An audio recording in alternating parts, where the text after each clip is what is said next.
Mesdames et messieurs, bonjour et bienvenue dans cette émission. Nous parlons des sujets qui touchent l'Afrique, la RDC, le monde. Et aujourd'hui, nous allons parler de ce que les prévisions de la CIA qui parlent des différents scénarios qui vont se passer d'ici 2040. On en parle avec Freddy Mulumba, directeur général de la RTNC, journaliste, chercheur, écrivain. Freddy Mulumba, bonjour. Bonjour, cher ami. Voilà, c'est un ouvrage qui fait déjà grand bruit sur le plan international. Mais nous voulons savoir d'abord quelle est la situation actuelle avant de parler de se projeter dans le futur. Quelle est la situation actuelle du monde? Comment le monde se présente? Je pense qu'il y a une situation à deux niveaux. Le premier niveau est que l'État post-colonial, tel qu'il fonctionnait, s'est effondré en Afrique, dans la plupart des pays. Il y a un vide étatique.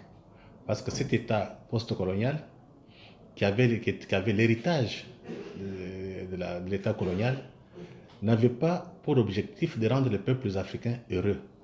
Il devait travailler pour les intérêts étrangers et pour les partenaires étrangers.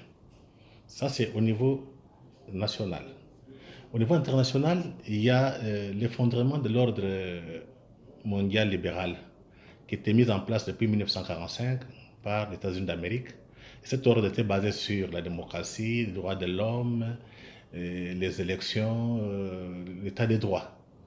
Cet ordre s'est effondré. Pourquoi cet effondrement? C'est parce qu'il y a de nouvelles dynamiques, il y a des puissances qui émergent, ce qu'on appelle puissances émergentes. Mais à côté de ces puissances émergentes, nous avons des acteurs non étatiques, parmi lesquels nous avons les globalistes, les mondialistes, les multinationales d'un côté. De l'autre côté, nous avons d'autres forces telles que Al-Qaïda, donc l'islam radical qui a aussi tendance à s'imposer à travers le monde. On parle aussi des sociétés secrètes. Oui, sociétés secrètes, tout ça c'est beaucoup plus religieux.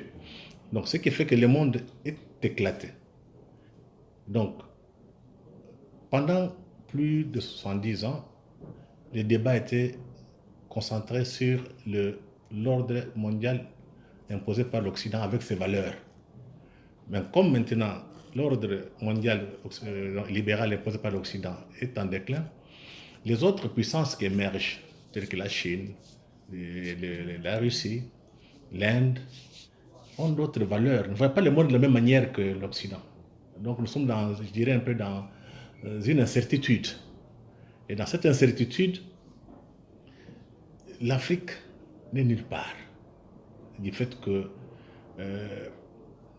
les autres pays qui sont organisés, donc les anciennes puissances, les puissances émergentes, on ne trouve pas l'Afrique. Par contre, l'Afrique est peinte d'une manière négative en disant qu'il y a explosion démographique, croissance démographique qui pourra mettre l'avenir de l'Afrique en danger. Donc ça, c'est les regards occidentaux, pas les regards africains. Donc nous sommes dans cette configuration du monde, des gens qui pensent autrement, mais ne pensent pas comme les Africains. Mais la CIA a rédigé un livre qui fait déjà grand bruit sur le plan international, c'est-à-dire que la CIA s'est projetée sur les 40 prochaines années à venir en établissant différents scénarios. Oui, je pense que ce qui est bon chez les Américains, la CIA a fait un rapport Le Monde en 2040. Dans ce monde, dans ces rapports, la CIA a donné quelques scénarios du monde 2040. Donc, on ne réfléchit plus avec des schèmes de pensée de la guerre froide. Ce qui est dramatique pour l'Afrique. Les Africains n'ont pas encore compris que le monde a basculé. Nous sommes dans un monde, dans un nouveau monde qui se met en place, donc pour le XXe siècle. Mais les Africains agissent avec des pensées héritées de la guerre froide. Donc cette grille de lecture doit être revue autrement parce que nous faisons partie du monde. Si on ne fait rien, nous allons payer en tant qu'Africains, en tant que Congolais. Donc la première chose est que le premier scénario est que la Renaissance, donc l'Occident renaît avec leur démocratie, les droits de l'homme, leurs valeurs. Ils font un bloc mais se maintiennent encore comme leader. Ça c'est le premier scénario. Le deuxième scénario, c'est où le monde tombe dans un chaos. L'Occident décline, il n'y a rien qui émerge. Même la Chine ne va pas émerger. Ou bien ils s'affrontent, tout le monde dans une situation compliquée où tout le monde se neutralise.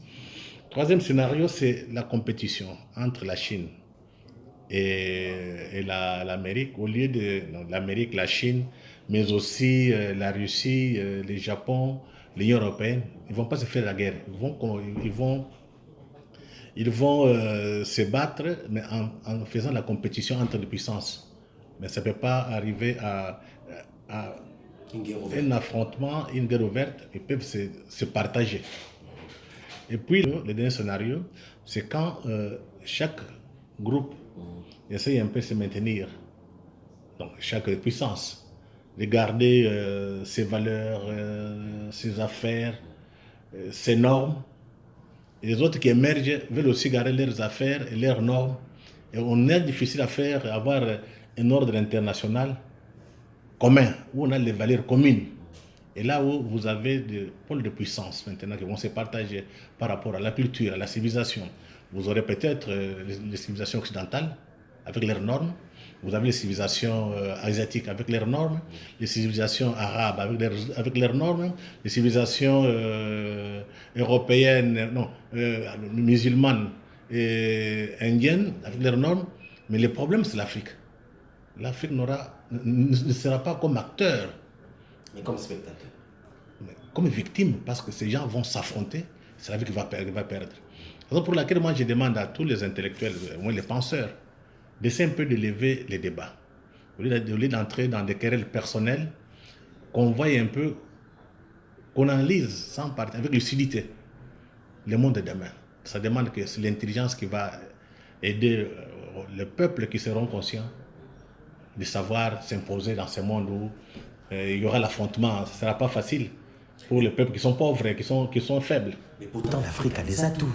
Sur le plan des minéraux, on parle de lithium, on parle des minéraux qui vont changer aujourd'hui l'énergie de demain et tout ça. L'Afrique a quand même des atouts. Oui, l'Afrique a des atouts, mais les Africains ne sont pas conscients, ils ne sont pas organisés. Je prends l'exemple aujourd'hui, avec les nouvelles technologies, on aura besoin du cobalt, lithium et du coltan. Ce sont avec des terres rares, ce qu'on appelle les carburants de demain. Avec ces matières premières et ces terres rares, ça a une source d'énergie nouvelle pour les nouvelles technologies. On les trouve où? Au Congo et en Bolivie. D'ailleurs, le Congo, selon les documents de la CIA, Le Monde en 2040, le Congo et la Bolivie sont les deux pays qui seront beaucoup plus contrôlés, surveillés, parce qu'ils détiennent les carburants de demain. Au-delà du Congo et de la Bolivie, on ajoute le Maroc. On vient de découvrir aussi presque la même quantité de cobalt et de lithium sous la mer, sur les côtes marocaines. Donc l'avenir des énergies renouvelables se joue en Afrique. Mais la question est que les Africains ne sont pas conscients. Ça signifie qu'il faudrait que les Africains construisent un rapport de force intellectuelle, qu'ils s'organisent. Parce que s'ils ne le font pas, on finira par venir nous occuper. J'ai toujours dit, vous avez trop de bases étrangères sur le territoire, sur le continent africain. Les jours où la guerre va éclater, ces gens-là ne vont pas se faire la guerre. Ils vont finir par se partager l'Afrique. Donc nous revenons 140 ans après à cela. Donc il faudrait que les Africains tirent les leçons du passé, qu'ils essaient d'envisager l'avenir autrement. Parce que généralement en Afrique, surtout l'Afrique noire, la plupart des élites se battent pour manger, avoir une voiture, voyager, mais ils ne voient pas le monde en 2020-2040. Ils ne savent pas quels sont les véritables acteurs et quels sont les enjeux d'ici 2040. Donc c'est à travers les élites intellectuelles, aussi des élites politiques qui doivent écouter les intellectuels. Est-ce que ce n'est pas l'héritage colonial qui fait que nous soyons en retard de projection, en retard de voir ce qui peut arriver dans le futur? Est-ce que ce n'est pas tout ce que nous avons accumulé dans le passé qui fait que nous ne puissions pas réfléchir à long terme? Non, je pense que d'une part oui, mais d'autre part non. 60 ans après, on ne peut pas toutefois dire ça. On a l'accès à la science comme tout le monde. Mais la question qui se pose, pourquoi nous ne sommes pas capables d'avoir une conscience? Pourquoi nous ne sommes pas capables de nous organiser? Donc je pense que les problèmes, c'est nous-mêmes. Il faudrait que les gens prennent conscience pour savoir comment tracer l'avenir et savoir aussi, il faut être du bon côté de l'histoire. Il faut lire les signes des temps. Sinon, nous serons jetés dans la poêle de l'histoire. Voilà. Nous connaissons vos phrases, Freddy Mulumba. Merci beaucoup pour cet éclairage, le monde en 2040. J'espère que vous avez suivi, vous avez compris les explications, la projection de ce qui attend le monde. Au revoir et à la prochaine.